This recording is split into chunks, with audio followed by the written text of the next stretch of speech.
చెప్పలేదబ్బా, నాకు ఇలా అనిపించిందని చెప్పాను గానీ నాకు కాదు, నేను అడిగాను, నేను పిక్స్ అడిగాను, అది అడిగాను, నువ్వు ఎలీషాకు చెప్పావు.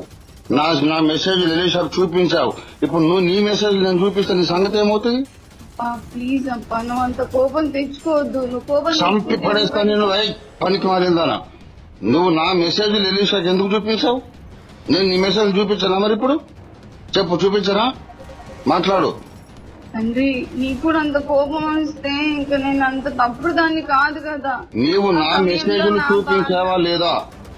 నావి కూడా చూపించాను, నీవే కాదు నావి కూడా. నీవు నాకేం పంపించావు వాడిని చూపించనా? మరి అసలు ఎలీషాకి ఎందుకు చూపించాలి నువ్వు?